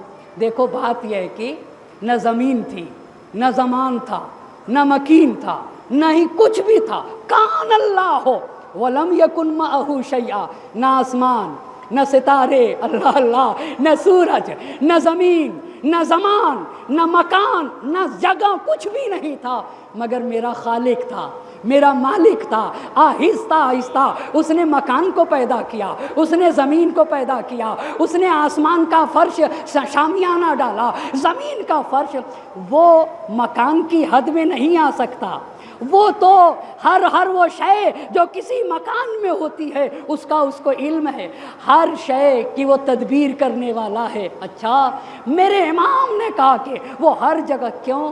اس لیے کہ وہ خالق اس سے بہت بلند و بالا ہے کہ وہ کسی جگہ میں سما جائے. اما جب زمان اور مکان نہ تھا تب اللہ نے اس کو پیدا کیا ہے, وہ مکان کا خالق ہے. پھر امام نے کہا کہ تمہاری کتابوں میں سے ایک کتاب میں آیا ہے, بہت توجہ کریے گا, یہی رسول اللہ نے ولادت کے موقع پہ کہا تھا, اے علی آپ نے توریت موسیٰ سے اچھی پڑھی, آپ نے انجیل عیسیٰ علیہ السلام سے اچھی پڑھی, اور قرآن آپ نے زبور حضرت داؤد سے بہتر پڑھا, اور قرآن ویسے پڑھا جیسے میں پڑھتا ہوں. کہا تمہاری کتابوں میں لکھا ہوا ہے. کیا لکھا ہوا ہے بھائی صاحب, کیا لکھا ہوا ہے؟ کہا ایک دن حضرت موسیٰ علیہ السلام تشریف فرما تھے, ایک فرشتہ مشرق سے آیا. مشرق کسے کہتے ہیں؟ ایک صلوات پڑھ دیجئے محمد اور آل محمد پہ. مشرق کس کو کہتے ہیں؟ یہاں مغرب اس طرف ہے نا, قبلہ اسی طرف تو ہے نا, قبلہ بھی اسی طرف ہے, مغرب بھی. تو اگر یہ مغرب ہے تو یہ کیا ہوگا؟ مشرق. یہ ہوا مشرق, یہ ہوا مغرب. حضرت موسیٰ علیہ السلام بیٹھے تھے, مشرق سے ایک فرشتہ آیا, امام بتا رہے ہیں مشرق سے ایک فرشتہ آیا. تو حضرت موسیٰ علیہ السلام نے پوچھا کہ آیا تھا مشرق سے، پوچھا کہاں سے آ رہے ہو؟ کہا خدا کے پاس سے۔ بہت توجہ کریے گا، کہا خدا کے پاس سے۔ پھر دوسرا فرشتہ مغرب سے آیا، پھر حضرت موسیٰ علیہ السلام نے پوچھا کہاں سے آ رہے ہو؟ کہا خدا کے پاس سے۔ اللہ اللہ، کہا کہاں سے آ رہے ہو؟ کہا ایک تیسرا فرشتہ آسمان ہفتم سے آیا، پوچھا کہاں سے آ رہے ہو؟ کہا آسمان ہفتم سے خدا کے پاس سے آ رہا ہوں۔ اللہ اللہ، کہا دیکھا مشرق سے آیا، مشرق میں بھی خدا، مغرب میں بھی خدا، اتر بھی خدا، جنوب کی جانب بھی خدا، زمین میں بھی خدا، آسمانوں پہ بھی خدا، ہر جگہ خدا ہے، کوئی بھی جگہ خدا سے خالی نہیں۔ جب اس نے کہا تو ایک مرتبہ حضرت موسیٰ علیہ السلام نے کہا میرا خدا پاک و پاکیزہ ہے، وہ منزہ ہے، کوئی بھی جگہ اس سے خالی نہیں ہے۔ لیکن ایسا نہیں ہے کہ یہاں زیادہ نزدیک ہے وہاں کم نزدیک ہے۔ ایک صلوات پڑھ دے بر محمد اور آل محمد۔ ایک اور جاگتی ہوئی صلوات پڑھیں بر عظمت محمد اور آل محمد۔ دو باتیں عرض کر چکا، کتنی باتیں عرض کر چکا؟ دو باتیں۔ پہلی بات کارندے کون تھے، دوسری بات امیر المومنین کا کردار کیا تھا، یہاں پہ بھی دین کو بچایا، تیسری بات انہوں نے اپنی زندگی کے آخری لمحات میں کیا کچھ کہا ہے، کیا کچھ کہا ہے، اس پہ ذرا سا توجہ کرے گا میرا مجمع۔ ایک اور مل جل کر برعظمت محمد اور آل محمد صلوات پڑھتے ہیں۔ پھر میں رک کے اپنی قوم سے ایک بات پھر کہنا چاہوں گا، یہ عشرہ تحریک ہے، یہ عشرہ مشن ہے، اور اس عشرے میں یہ اہتمام کیا گیا ہے کہ سید الشہداء کی 57 سالہ حیات کو پڑھنا ہے۔ اس تحریک کے جز بنیے، جز کیسے بن سکتے ہیں، اس مشن کے پارٹس کیسے بن سکتے ہیں، لوگوں کو اپنے ساتھ شریک کیا جائے، فرش ازا تک لایا جائے، اور ان باتوں کو زیادہ سے زیادہ لوگوں تک پہنچایا جائے۔ آپ کو پتہ ہے، ایک بات آپ کو بتاؤں گا، یہ بتائیے یہ مراجع کرام اتنے زیادہ کیوں زندہ رہتے ہیں؟ اس وقت جو ہمارے پاس مراجع کرام میں سے آیت اللہ سستانی حفظہ اللہ، ایران میں آیت اللہ وحید خراسانی حفظہ اللہ، اور اسی طریقے سے اور بھی ہیں، کوئی 102 سال کا ہے، کوئی 103 سال کا ہے، کوئی 96 برس کا ہے، کوئی 80 سے اوپر ہے، اور ماشاء اللہ سے اسی صحت و سلامتی، اور اللہ انہیں صحت سلامتی عافیت اور طول عمر عطا۔ اتنی لمبی عمریں کیوں پاتے ہیں؟ اتنی لمبی عمریں کیوں پاتے ہیں مراجع؟ کیا راز ہے اس کا؟ اس کا پتہ ہے ایک راز کیا ہے؟ ہمارے استاد بتاتے ہیں کہ جب ہمیں کوئی ایک مشکل حل ہو جاتی ہے تو ہمارے ذہن کو سکون ملتا ہے، تو ہماری عمر 2 سال بڑھ جاتی۔ کہاں علمی مسئلہ حل کرنے سے جب جہالت ختم ہوتی ہے نا، اور انسان کے یہاں کوئی علمی مشکل حل ہوتی ہے تو اس کے ذہن کو سکون ملتا ہے، وہ ایک سکون ملتا ہے نا، اس سے اس کی عمر بڑھتی ہے۔ ایک مسئلہ جو ان کی حیات کا ہے نا، آپ پوچھئے گا تھنکروں سے، آپ پڑھے لکھے لوگوں سے آپ پوچھئے، جو ریسرچ کرتے جو تحقیق کرتے ہیں، جب ان کو کھوئی ہوئی چیز ملتی ہے نا تو بیٹھا ہوا انسان اٹھ کے ٹہلنے لگتا ہے۔ اب ان کو فون کرے گا، اماں یہ نہیں آتا تھا، مجھے یہ حل ہو گیا۔ ہم یہی چاہتے ہیں کہ ہر صاحب علم کو، ہر صاحب عزا کو علم کا ذائقہ مل جائے۔ بہت توجہ کرنے کی ضرورت ہے۔ میرے مولا نے کہا 2 بھوکے ایسے ہیں جن کا پیٹ نہیں بھرتا، ایک دنیا کا بھوکا اور ایک علم کا بھوکا۔ ایک صلوات پڑھ دے بر محمد اور آل محمد۔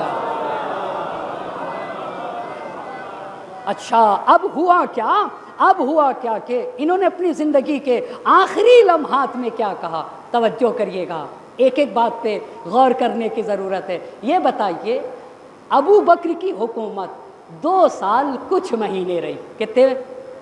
لیکن ان کی حکومت تو ختم ہو گئی، یہ بھی چلے گئے، کچھ سوالات رہ گئے جن کا آج تک جواب نہ مل سکا۔ کچھ سوالات رہ گئے اور آج تک ان سوالات کے جوابات نہ مل سکے۔ سوالات کیا ہے مولانا؟ ایک اور آپ سے درخواست کرنا چاہوں گا، ایک طالب علم ہونے کے عنوان سے ان مجلسوں کو ایک مرتبہ اور سننا چاہیے۔ ایک تو آپ محبت کرتے ہیں، مجھ چھوٹے سے طالب علم کو بڑی عزتوں سے نوازتے ہیں، میں اپنے قوم کی تو بہت زیادہ قدردانی کرتا ہوں، اور ہمارے مومنین لائق قدردانی ہے، خدا کے قسم دل و جان سے میں آپ کے قدردانی کرتا ہوں کہ ایک چھوٹے سے طالب علم کو اتنی محبتوں سے نوازا جاتا ہے، پر ان مجلسوں کو ایک مرتبہ پھر سے سننے کی ضرورت ہے۔ ان کے پیچھے اب میں اس کو تو یہ بتانے کے لیے نہیں کہنا چاہتا ہوں، پر میں آپ کو یہ بتانا چاہتا ہوں کہ ایک اچھی محنت جب درکار ہوتی ہے تو پھر 1 گھنٹے کی ایک اسپیچ ہوتی ہے، تو پھر 1 گھنٹے کی ایک اسپیچ کے پیچھے گھنٹوں کی محنت جب درکار ہوتی ہے تو پھر آ کر ایک کام کی بات ہوتی ہے، پھر انسان آ کر ایک عمیق بات کہتا ہے، پھر انسان آ کر گہری بات کہتا ہے۔ اسی لیے تو جوش نے کہا تھا کربلا میں امر حق کی برتری سے جنگ تھی، خدا کی قسم حسین نے قیام اس لیے کیا تھا لتکونا کلمۃ اللہ العلیٰ، تاکہ کلمہ الہی کو اطلاع حاصل ہو جائے، تاکہ نام الہی کو بقا مل جائے۔ کربلا میں امر حق کی برتری سے جنگ تھی، طاقت نانے شعیر حیدری سے جنگ تھی، عظمت دیرین پیغمبری سے جنگ تھی، جس کا قرآن میں ہے ذکر اس داوری سے جنگ تھی۔ کب نفاق ارباب حق سے برسرے پیکار تھا، وہ خدا پر آخری لات و حبل کا وار تھا۔ ایک صلوات پڑھیں گے بر محمد اور آل محمد۔ بس آج کے 2-3 سوال اور کل کی گفتگو یہاں سے کریں گے۔ کل کے گفتگو دوسرے خلیفہ کا تقرر کیسے ہوا، لیکن ایک بات تو انہوں نے کیا کہا آخر میں وہ کہنا چاہوں گا، اور اپنے قوم کے جوانوں سے یہ کہوں گا جو میں سوال ابھی کر رہا ہوں یہ ہر ایک سے آپ پوچھئے گا۔ وہ کیا رہ گئے؟ ابو بکر نے 2 سال کچھ مہینے تو حکومت کی، کچھ سوالات رہ گئے جن کے جوابات نہ مل سکے۔ سوال کیا ہے مولانا؟ پہلی بات بہت توجہ کریے گا، سقیفہ کی شک و تردید سے بھری ہوئی داستان۔ پچھلے گزشتہ سال کی مجلس سنیے گا، 7ویں 8ویں مجلس پہ سقیفہ پڑھا ہے اور بہت اچھی طرح سے پڑھا ہے، اسے پھر ایک مرتبہ ہماری قوم کے جوان سنیں گے۔ بھائی صاحب، علم کی وہ اہمیت ہے جس کے کوئی چیز مقابلہ نہیں کر سکتی۔ ایک جھوپڑی ہو، 2 روٹی مل جائے، بہت میرا مجمع توجہ کرے گا، کمال یہ نہیں ہے بلڈنگیں بنا لینا، کوئی کمال نہیں، کوئی کمال نہیں۔ اما جھوپڑی ہو، 2 روٹی مل رہی ہو، مگر انسان پڑھا لکھا ہو تو یہی انسان صاحب کمال ہے، یہی انسان صاحب کمال ہے۔ آپ کو پتہ ہے سونے کے لیے گھر نہ ہو، مدرسے میں جانے کے لیے بچوں کے جانے کے لیے بیگ نہ ہو، اما کتاب ہو پنی میں رکھ کے بچہ اسکول میں لے جائے، یہ اس کے ہاتھ چومنے چاہیے، اس کی پیشانی کا بوسہ دینا چاہیے۔ کیوں؟ اس لیے کہ یہ اپنے آپ کو زندگی دے رہا ہے، یہ آگے چل کے حیات بانٹے گا، یہ حیات حاصل کر رہا ہے۔ جتنا انسان کے پاس علم ہے وہ اتنی ہی زندگی ہے، اور جتنی جہالت ہے اتنی ہی مردگی ہے۔ یہ بہت بڑی پوائنٹ ہے، بہت بڑا۔ بس پہلی بات، سقیفہ کے شک و تردید سے بھری ہوئی داستان، پورے سقیفہ کے اما ایک حدیث بیان نہیں کی، نہ حضرت ابو بکر نے بیان کی، نہ انصار نے بیان کی۔ کہہ دیتے نا کہ رسول خدا نے ہم کو جانشین بنایا تھا، صرف یہ کہتے رہے کہ حاکم قریش سے ہوگا، وہ کہتے رہے نہیں حاکم انصار ہوں گے، صرف قبیلے کے۔ بھائی صاحب، الہی رہنما خاندان کی بنیاد پر بنے گا یا الہی معیار کی بنیاد پر بنے گا؟ انہوں نے کہا کہ ہم قریش ہیں لہٰذا حاکم ہم ہوں گے، انہوں نے کہا ہم انصار ہیں حاکم ہم ہوں گے۔ صرف منا اور منکم کی بات ہوتی رہی، الہی رہنما بننا تھا، الہی معیار ہونے چاہیے تھے۔ پس سقیفہ کی داستان شک و تردید سے بھری ہوئی، یہ پہلی بات۔ دوسری بات، ایسے بھی کہیں بیعت ہوتی ہے کہ آپ عربی کرتا اٹھا لیں، میں جان بوجھ کر یہ کہہ رہا ہوں چونکہ تاریخ ہے، عربی کرتا اٹھا کے کمر پہ کس لیجئے، یہ دوسرے صاحب تھے۔ آگے آگے چلیے، جو راستے میں مل جائے اسے گھسیٹتے ہوئے لا کر ہاتھ پہ رکھ دیجئے۔ یہ کون سی بیعت ہے بھائی صاحب؟ یہ کون سی؟ یہ بتائیے اگر میں کسی سے مار کے برائی کرا لوں تو آپ اس کی مذمت کریں گے؟ بھائی یہ مجبور تھا، یہ مجبور تھا۔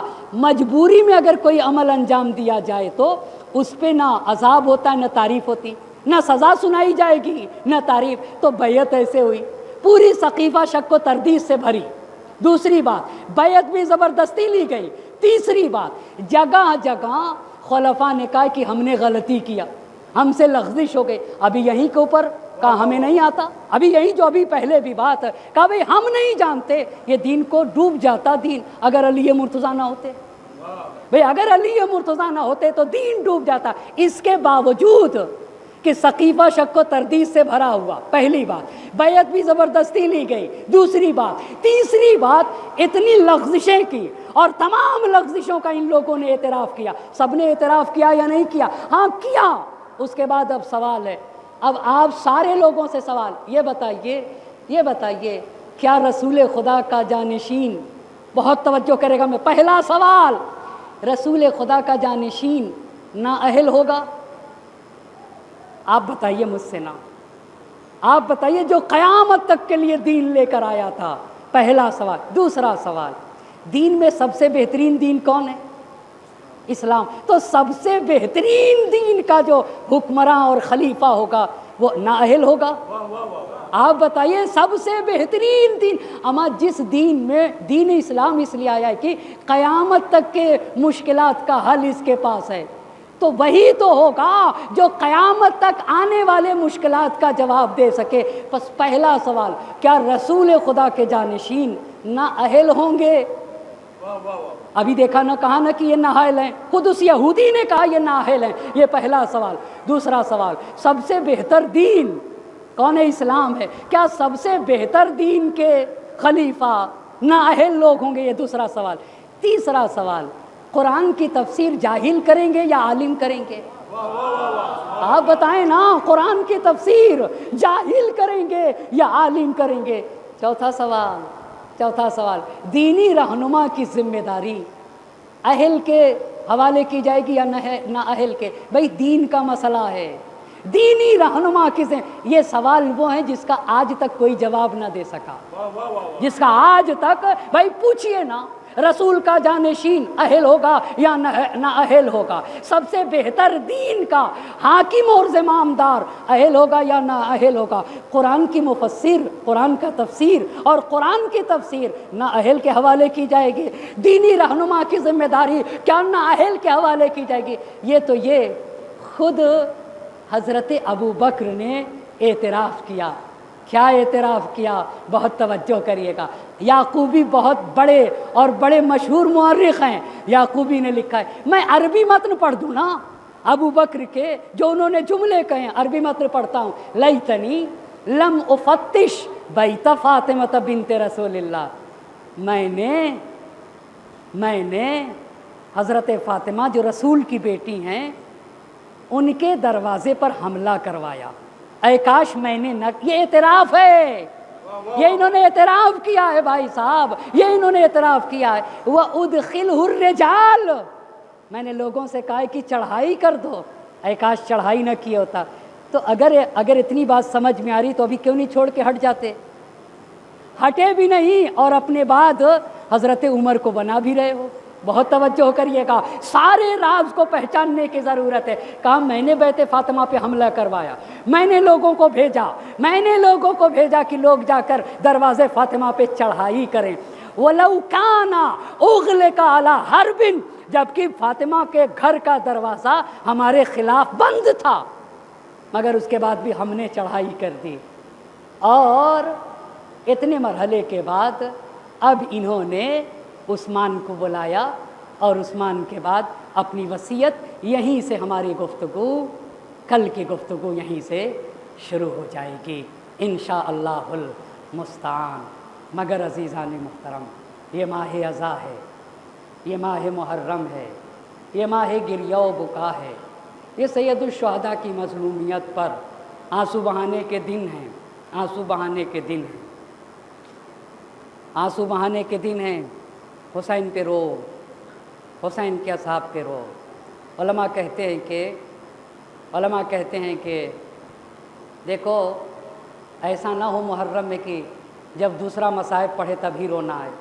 کبھی تم اپنے گھر میں رات کی تاریکی میں, رات کے سناٹے میں, جب تمہارے بیوی بچے ہوں, اور اپنی نظر, تمہاری نگاہ تمہارے بیوی بچوں پہ پڑھے, تو دو جملے حسین کے مصائب پڑھ کے گھر کی تاریکی میں آنسو بہایا کرو, گھر کی تاریکی میں آنسو بہایا کرو. وہ خدا کی بارگاہ میں یقیناً مقبول ہے.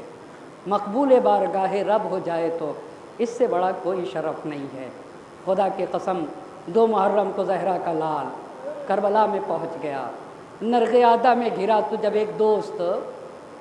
جب ایک دوست مشکل میں گرفتار ہوتا ہے تو اسے اپنا دوست یاد آتا ہے۔ حسین کو حبیب یاد آئے۔ حسین نے کربلا سے خط لکھا اور اس خط میں لکھ دیا کہ اے حبیب، تم جانتے ہو نا میرا رسول سے کیا رشتہ ہے، تم جانتے ہو نا تم مجھ سے محبت کرتے ہو۔ اے حبیب، میں نرغ عادہ میں گھر گیا ہوں، حبیب دیکھو اگر ہو سکے تو مجھ حسین کی نصرت کو آ جاؤ۔ ہاں اللہ اللہ، لوگوں نے حسین کو خط لکھا تھا مگر حسین نے حبیب کو خط لکھا، خط دے دیا۔ دینے کے بعد حسین کا برید ڈاکیا چلا، حبیب کے دروازے پہ پہنچ گیا، ایک مرتبہ دستک دی۔ حبیب اپنے شریک حیات کے ساتھ کھانا کھا رہے تھے، ایک مرتبہ کہا کون؟ کانا برید الحسین، میں حسین کا نمائندہ ہوں۔ ایک مرتبہ دروازہ کھول دیا، یہ حسین کا خط ہے، حبیب نے میرے آقا نے مجھے لکھا ہے۔ خط کو کھول دیا، میرے آقا کی تحریر ہے، آنکھوں سے لگا لیا، چومنے لگے۔ ایک مرتبہ شریک حیات نے کہا حبیب کس نے بلایا ہے؟ میرے حسین نے بلایا ہے، حسین نے لکھا ہے کہ میں نرغ عادہ میں گر چکا ہوں، اے حبیب اگر ہو سکے تو میری نصرت کو آ جاؤ۔ خدا کی قسم کلیجہ منہ کو آتا ہے۔ زوج حبیب نے کہا پھر ارادہ کیا ہے؟ اجرکم اللہ۔ ظہور نے حبیب نے کہا کہ ماحول پورا شوب ہے، ماحول میں چلا جاؤں گا تو میرے بچے یتیم ہو جائیں گے، میں تمہارے سر سے میرا سایہ اٹھ جائے گا۔ تو زوج حبیب نے کہا اے حبیب ارے انہیں نہیں دیکھتے ہو، ان کے بارے میں رسول خدا نے فرمایا ہے یہ جوانان جنت کے سردار ہیں۔ اے حبیب آپ نصرت حسین کو جاؤ۔ جب حبیب نے دیکھ لیا کہ میری بیوی کا ایمان سچا ہے، ایک مرتبہ حبیب جانے لگے تو زوج حبیب نے کہا ایک شرط ہے، ایک شرط پہ جانا ہوگا۔ کہا شرط کیا ہے؟ کہا شرط یہ ہے نا جب میرے آقا کی خدمت پہ پہنچیے گا قبل یدئی ہے انی نیابت انی، اے حبیب حسین کی خدمت پہ پہنچیے گا میری نیابت میں میرے آقا کا ہاتھ چوم لیجئے گا اور میرا سلام میرے آقا کو کہہ دیجئے گا۔ حبیب نے غلام سے کہا گھوڑا لے کے پہنچو، غلام گھوڑا لے کے پہنچا، انتظار کر رہا تھا۔ کیا دیکھا غلام گھوڑے سے کہہ رہا تھا اے گھوڑے گھبرا نہیں، اگر میرا آقا حبیب نہ آیا میں تجھ پہ سوار ہو کے حسین کی نصرت کو جلوں گا۔ حبیب نے سر پہ ہاتھ مار لیا،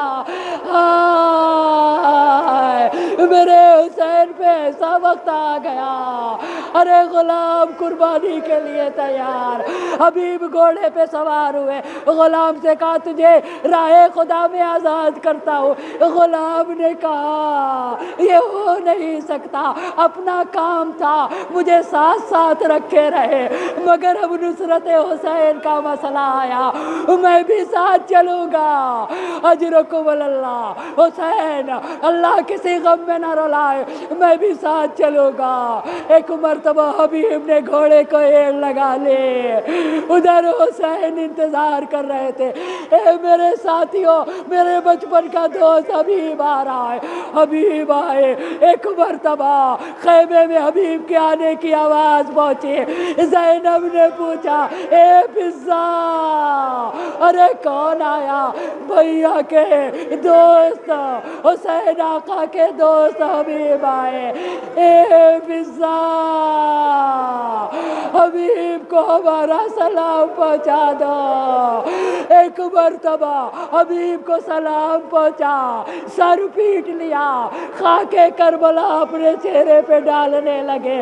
ہائے وہ وقت آ گیا، شیطانیاں ہم غلاموں کو سلام کہلوائے، اور جب حبیب میدان جہاد میں آئے، جنگ جنگ کرتے کرتے زمین پہ گرے نا۔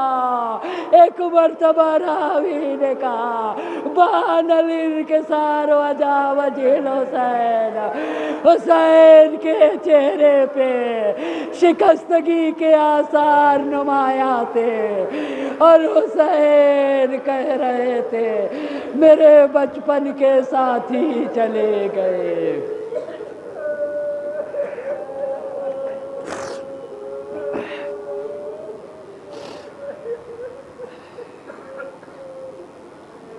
وَسَيَعْلَمُ الَّذِينَ ظَلَمُوا أَيَّ مُنقَلَبٍ يَنقَلِبُونَ إِنَّا لِلَّهِ وَإِنَّا إِلَيْهِ رَاجِعُونَ إِلَٰهِي بِحَقِّ الزَّهْرَاءِ وَأَبِيهَا وَبَعْلِهَا وَبَنِيهَا وَسِرِّ الْمُسْتَوْدَعِ فِيهَا 10 مرتبہ بِسْمِكَ یا اللہ یا اللہ یا اللہ یا اللہ یا اللہ یا اللہ یا اللہ یا اللہ یا اللہ یا اللہ۔ معبود تجھے واسطہ ہے محمد اور آل محمد کا، ہماری اس مختصر سی عبادت کو اپنی بارگاہ میں قبول فرما، ہمارے ناصموں کو رمال زہرا میں جگہ عنایت فرما۔ معبود حاضرین مجلس کی تمام حاجات شرعیہ کو پورا فرما۔ معبود ہمیں جو بیمار انہیں شفائے کامل و عاجل عنایت فرما، ہمیں جو مقروض ہیں ان کے قرض کو ادا فرما۔ معبود ہمیں جو بے اولاد ہیں انہیں صاحب اولاد بنا دے۔ معبود ہمیں جو حج و زیارات کے مشتاق ہیں انہیں حج و زیارات کے شرف سے مشرف فرما۔ ہمیں سے جن کے والدین کا سایہ ہمارے سروں سے اٹھ چکا ہے، معبود ان کے چھوٹے بڑے گناہوں کی مغفرت فرما۔ ہمیں سے جن کے والدین کا سایہ ہمارے سروں پہ باقی ہے، صحت و سلامتی کے ساتھ طول عمر مرحمت فرما۔ معبود ہمیں سید الشہداء حضرت ابا عبداللہ الحسین علیہ السلام کی بہتر سے بہتر عزا منانے کی توفیق مرحمت فرما۔ مظلومین کی حمایت فرما، ظالمین کو نیست و نابود فرما دے۔ وقت کے امام کو ہم سے راضی و خوشنود فرما، ان کے ظہور میں تعجیل فرما، اور ہمیں ان کے اعوان و انصار میں شمار فرما۔ ربنا تقبل منا انک انت السمیع العلیم۔ ماتم حسین۔